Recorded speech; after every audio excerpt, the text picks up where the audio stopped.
NSE தேசிய பங்குச் சந்தை மற்றும் BSE மும்பை பங்குச் சந்தை இந்தியாவின் நிதி சந்தைகளின் இதயமாக உள்ளன. மும்பை பங்குச் சந்தையில் BSE மொத்தம் 5505 நிறுவனங்கள் பட்டியலிடப்பட்டுள்ளன. இது பட்டியலிடப்பட்ட நிறுவனங்களின் எண்ணிக்கையில் உலகின் பெரிய பங்குச் சந்தைகளில் ஒன்றாகும். இந்திய தேசிய பங்குச் சந்தையில் NSE 2379க்கும் மேற்பட்ட நிறுவனங்கள் பட்டியலிடப்பட்டுள்ளன. இது நாட்டின் முக்கிய பங்கு வர்த்தக மையமாக அதன் முக்கியத்துவத்தை வெளிப்படுத்துகிறது. நண்பர்களே, ஒரு சிறிய கதையுடன் தொடங்கலாம். 500 மாணவர்கள் படிக்கும் ஒரு அரசு பள்ளியை கற்பனை செய்து பாருங்கள். ஒரு நாள் கலெக்டர் ஒருவர் ஆய்விற்காக அந்த பள்ளிக்கு வருகிறார். அந்த 500 மாணவர்களையும் தனித்தனியாக சந்தித்து மதிப்பீடு செய்வது அவருக்கு நடைமுறைக்கு மாறாக இருக்கும். அதனால் பள்ளியின் செயல்திறனை மதிப்பீடு செய்ய கலெக்டர் ஒரு மாணவரை தருதலாக தேர்வு செய்து கேள்விகளை கேட்கிறார். இந்த ஒரு மாணவர் முழு பள்ளியை பிரதிநிதித்துவப்படுத்துவார். மாணவர் நன்றாக பதிலளித்தால் பள்ளி அனைத்து மாணவர்களையும் நன்றாக கற்பிக்கிறது என்று அர்த்தமாகும். மாணவர் சரியாக பதிலளிக்கவில்லை என்றால் பள்ளியின் கற்பித்தல் தரம் சரியாக இல்லை என்று கலெக்டர் கருதலாம்.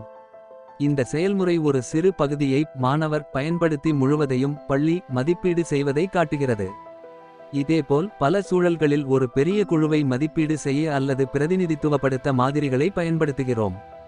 இதேபோல மேல் கதையில் குறிப்பிட்ட பங்குச் சந்தை இந்தியாவில் அமைந்துள்ளது. இதில் BSEவில் 5505 நிறுவனங்கள் மற்றும் NSEவில் 2379 நிறுவனங்கள் பட்டியலிடப்பட்டுள்ளன.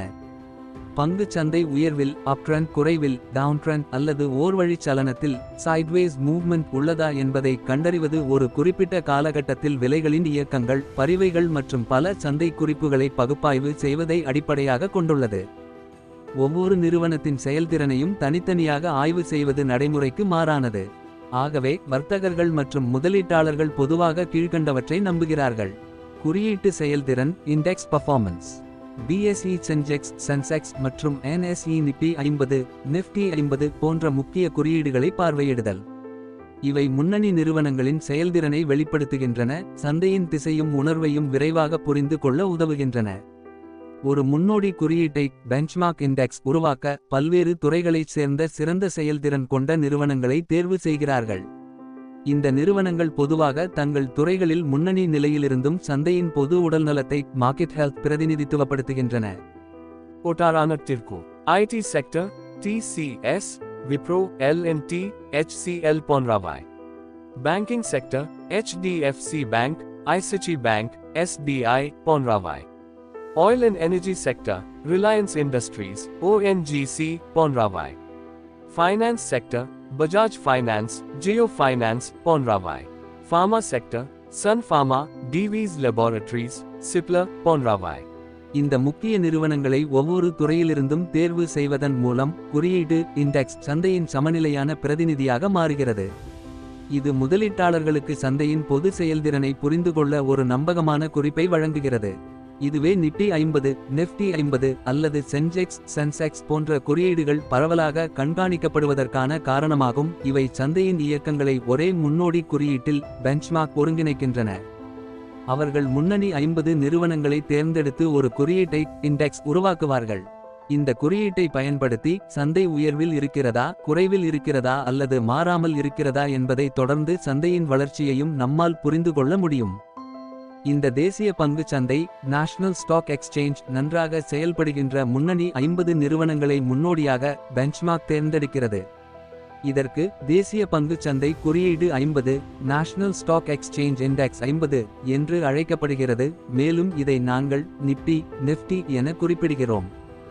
மும்பை பங்குச் சந்தையில் பாம்பே ஸ்டாக் எக்ஸ்சேஞ்ச் முன்னணி 30 நிறுவனங்களுடன் ஒரு குறியீடு உருவாக்கப்பட்டுள்ளது. இதை சென்சிட்டிவ் இண்டெக்ஸ் என்று அழைக்கிறார்கள். மேலும் இதை நாம் சென்செக்ஸ் என குறிப்பிடுகிறோம். உதாரணமாக, சந்தை உயர்வில் இருக்கிறதா அல்லது சரிவில் இருக்கிறதா? இந்த குறியீட்டு இண்டெக்ஸ் அதை கண்காணிக்க உதவுகிறது. சந்தை எவ்வளவு வளர்ச்சியடைந்துள்ளது அல்லது குறைந்துள்ளது என்பதை இது காட்டுகிறது. மியூச்சுவல் ஃபண்ட் நிறுவனங்கள் வளர்ச்சியை இயக்குவதற்கான ஒரு முன்னோடியாக இந்த குறியீட்டின் மீது அடிப்படையாக இருக்கின்றன. அவை நிஃப்டியின் அடிப்படையில் வர்த்தகம் செய்கின்றன. மேலும் பல முதலீட்டாளர்கள் அதை பயன்படுத்தி ஆப்ஷன் வர்த்தகத்தில் ஆப்ஷன் ட்ரேடிங் ஈடுபடுகின்றனர். நிஃப்டியை முதலீடுகளை பாதுகாக்கவும் மற்றும் அபாயங்களை குறைக்கவும் ஹெட்ஜிங் செய்ய பயன்படுத்துகின்றனர். இது சந்தையில் தகவலறிந்த முடிவுகளை எடுக்க பலருக்கும் வழிகாட்டும் ஒரு சக்திவாய்ந்த கருவியாக செயல்படுகிறது. ஹெட்ஜிங் மிகவும் எளிதானது. உதாரணமாக, நீங்கள் ஒரு பங்கிலிருந்து லாபத்தை பெற்றுள்ளீர்கள் என கூறலாம், ஆனால் ஏதோ காரணத்தால் சந்தை குறைய வாய்ப்பு இருக்கிறது. இழப்பை தவிர்க்க நீங்கள் நிஃப்டி ஒரு புட் ஆப்ஷன் வாங்குகிறீர்கள். இது சந்தை குறைந்தால் உங்களுக்கு லாபத்தை வழங்கும். அதனால் நிஃப்டி குறைந்தால் உங்கள் புட் ஆப்ஷனிலிருந்து வரும் லாபம் பங்கில் ஏற்படும் இழப்பை மூடிவிடும். நிஃப்டி குறையாமல் அதிகரித்தாலும் உங்கள் பங்கிலிருந்து நீங்கள் லாபத்தை தொடர்ந்து பெறுவீர்கள். நீங்கள் வாங்கிய நிஃப்டி புட் ஆப்ஷனில் ஏற்படும் இழப்பு அதை சமன்படுத்திவிடும். லாபம் மற்றும் இழப்பு ஒருவரையொன்று சமநிலைப்படுத்தும். இந்த முறையில் நீங்கள் முக்கியமான இழப்புகளிலிருந்து உங்களை பாதுகாத்துக் கொள்கிறீர்கள். இதுதான் ஹெட்ஜிங் என்று அழைக்கப்படுகிறது. இந்த குறியீடு நிஃப்டி 50 என்று அழைக்கப்படுகிறது. இந்த குறியீடு நிஃப்டி 50 என்று அழைக்கப்படுகிறது. இந்த குறியீட்டில் உள்ள நிறுவனங்கள் என்றென்றும் நிலையானவை அல்ல. ஏதேனும் நிறுவனம் செயல்திறன் குறைவாக அல்லது அதன் மதிப்பு குறைவாக இருக்க ஆரம்பித்தால் அதற்கு பதிலாக சிறந்த செயல்திறன் காட்டும் மற்றொரு நிறுவனம் சேர்க்கப்படும். அதனால் நிஃப்டியில் உள்ள 50 நிறுவனங்களின் பட்டியல் அவற்றின் செயல்திறனை பொறுத்து மாறக்கூடும். மேலும் நிஃப்டி நெக்ஸ்ட் 50 போன்ற மற்ற குறியீடுகள் உள்ளன. இதில் அடுத்த சிறந்த 50 நிறுவனங்கள் அடங்கும். இந்த பெயர்கள் சந்தையில் பல்வேறு குழுக்களின் செயல்திறனை வகைப்படுத்தவும் கண்காணிக்கவும் பயன்படுத்தப்படுகின்றன. இவை அனைத்தும் தேசிய பங்குச் சந்தையின் NSE நேஷனல் ஸ்டாக் எக்ஸ்சேஞ்ச் ஒரு பகுதியாகும். உதாரணமாக, நிஃப்டி நெக்ஸ்ட் 50 என்பது நிஃப்டி 50 நிறுவனங்களுக்கு பின்னர் வரும் 50 நிறுவனங்களை குறிக்கிறது. இதேபோல நிஃப்டி 100 முன்னணி 100 நிறுவனங்களை உள்ளடக்குகிறது. நிஃப்டி 200 முதல் 200 நிறுவனங்களின் செயல்திறனை பின்தொடர்கிறது மற்றும் நிஃப்டி 1000 என்பதும் உள்ளது. இந்த மேலானவை மட்டுமின்றி குறிப்பிட்ட துறைகளை கவனிக்கும் குறியீடுகளும் உள்ளன.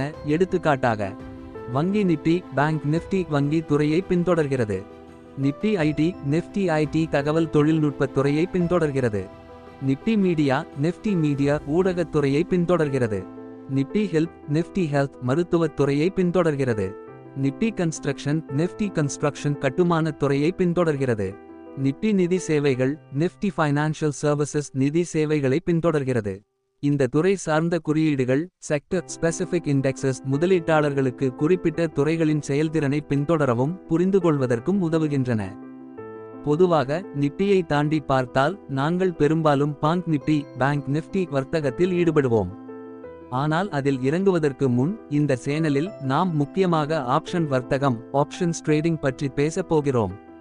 அதற்கு தொடர்பான முக்கியமான தகவல்களை நான் பகிர்ந்து கொள்வேன். நீங்கள் பங்குச்சந்தை ஸ்டாக் மார்க்கெட் குறித்து மேலும் அறிய விரும்பினால் என் ட்ரேட் கூல் மைண்ட் சேனலுக்கு சந்தா செலுத்துங்கள். சப்ஸ்கிரைப். அங்கே சந்தை தொடர்பான பல்வேறு தலைப்புகள் ஆங்கிலம், தமிழ் மற்றும் ஹிந்தியில் கிடைக்கும். நீங்கள் படித்து பலதை கற்றுக்கொள்ளலாம். உங்களுக்கு நான் குறிப்பிட வேண்டிய எந்தவொரு தலைப்பும் இருந்தால் கீழே கருத்து காமெண்ட் இடுங்கள். நான் அதற்கான வீடியோவை எதிர்காலத்தில் உருவாக்குவேன். மீண்டும் தலைப்பிற்கு திரும்புவோம். முதல் சந்தையை பிரைமரி மார்க்கெட் பற்றிய விவரங்களை நாம் முந்தைய வீடியோக்களில் கிட்டத்தட்ட கவனம் செலுத்தியுள்ளோம். நீங்கள் அவற்றை பார்க்கவில்லையெனில் தயவுசெய்து முதல் பகுதியை பாருங்கள். இப்போது இரண்டாம் சந்தை செகண்டரி மார்க்கெட் பற்றி பேசுவோம். இங்கு மக்கள் ஒருவரிடமிருந்து ஒருவருக்கு பங்குகளை வாங்கி விற்றுக்கொள்கிறார்கள். உதாரணமாக, நான் உங்களிடமிருந்து வாங்குகிறேன், நீங்கள் எனக்கு விற்கிறீர்கள், அல்லது நாம் ஒருவருக்கு விற்றுக்கொள்கிறோம். இதெல்லாம் மக்கள் இடையேயான பங்கு வாங்கல் மற்றும் விற்பனை பற்றியது. மற்றொரு புறம் முதல் சந்தை பிரைமரி மார்க்கெட் என்பது நிறுவனங்கள் முதல்முறையாக பங்குகளை தொகுதி வெளிவரவு IPO இனிஷியல் பப்ளிக் ஆஃபரிங் மூலம் விற்பனை செய்யும் இடமாகும். மக்கள் இந்த பங்குகளை வாங்கினால் அந்த பணம் நிறுவனத்திற்கு செல்கிறது. அதன் பிறகு இந்த பங்குகள் இரண்டாம் சந்தையில் செகண்டரி மார்க்கெட் மக்கள் இடையே வாங்கி விற்றுக்கொள்கின்றன. இரண்டாவது பெயர் புலிஷ். காளை என்ன செய்கிறது? அது தன் கொம்புகளால் பொருட்களை மேலே தள்ளுகிறது. அதனால் சந்தை மேலே செல்வதற்கு புலிஷ் என்று பெயரிட்டுள்ளனர். இந்த நிலைமையில் சந்தையில் விற்பனையாளர்களை காட்டிலும் அதிகமான வாங்குபவர்கள் இருப்பார்கள்.